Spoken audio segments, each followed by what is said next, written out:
Hello, I'm Nick Brennan, and I've been working with Void Comic for 5 years now, and for the Dandy and Beano for about 20 years. And this is some very early Dandy stuff from about 1995 when I first started, and this is one of the first characters I had that sort of lasted a long time. I'm still drawing him today, and that's Blinky. If anybody remembers Colonel Blink from the Beezer, he's supposed to be his nephew, and the basic premise is that he's short-sighted. It's Mr. Magoo, all that sort of thing, although over the years he's developed to be just basically nuts as opposed to a short-sighted thing. And this actual strip here that I've got at Void is the very first one I ever drew of the character Blinky. He's totally different coloured clothes to how he has these days, which was on the editor's insistence. Didn't like the green? Didn't like the green, basically because he said it doesn't show up very well, certainly against sort of green backgrounds and brown backgrounds, which you get a lot of with grass and that sort of thing. This is another character who lasted quite a long while, makes this an occasional reappearance, which is Sneaker. He was another one of my early ones. And these are sort of quite different in that they're in colour, and these days I work in black and white, and then everything gets scanned and coloured digitally after that. So just to colour them all yourself, or did you send them to be coloured? I don't colour them all. I send them to my wife who colours them, because I'm colourblind.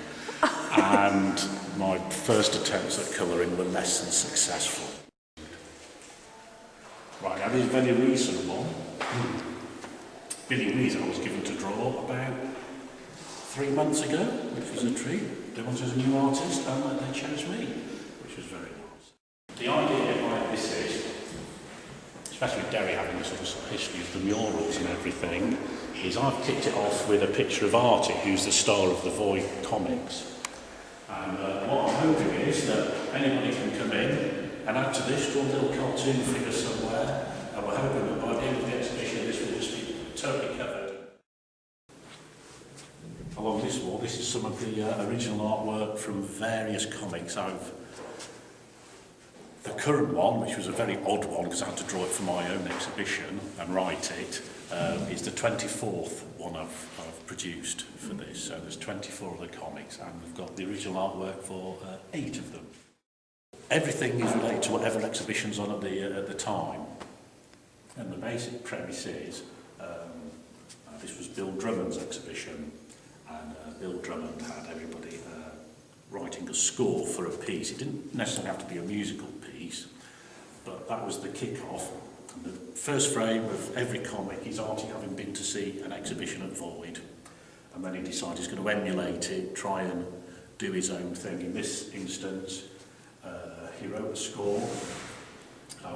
Bill Drummond also had a soup line, which was just a virtual line, but Artie takes it literally and draws a line in paint all through the house. And the score he writes is for clowns, and they're all making custard pies and the like. Inevitably, his dad gets absolutely drenched in custard, gets a bit agitated. And basically, it's pretty much the same kind of story. Now, on this wall, we're back to the Beano, here we go, with Billy Whiz. Now, this is actually a strip that recently appeared in the Beano, and we've had it blown up and stretched out across the wall. And the idea here is, if you've seen the strip, it might not be so much fun, I don't know, or it might be, but we've got speech bubbles. And what you can do is you're going to be able to write your own strip in, and speech bubbles, and then stick them on and create your own comic strip. That should be fun for the kids. How I got started was, well, I've always drawn ever since I was a kid, you know, for friends and whatnot, just for fun. But then, Yes, and I actually got into engineering. I'm a qualified engineer for my sins. And then I met my wife, who'd been to art school, and saw my cartoons and said, well, why aren't you doing this for a living instead of engineering? And that was it, basically. So I plucked up the courage and packed in my job.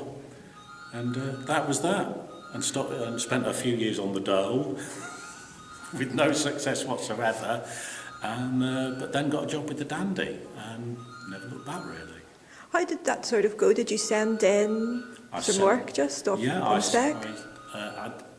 As it happened, we were actually living up in Scotland at the time, about 20 miles outside Dundee, which is where the Dandy and the Beano were published.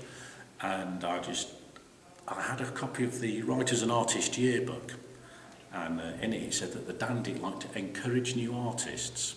So I rang up and said, "Would you like to see a portfolio?" And he said yes. So I just went in and showed him, and he said, "Oh, that's interesting." He said, I'll send you a script and see what you make of it. So he sent me a script to draw, and I drew it, and I sent it back, and he sent it back to me. He said, "This is rubbish, go and have another look at the Dandy." He said, "You've got to be a lot better than that." And so I did it again, and he said, "Yeah,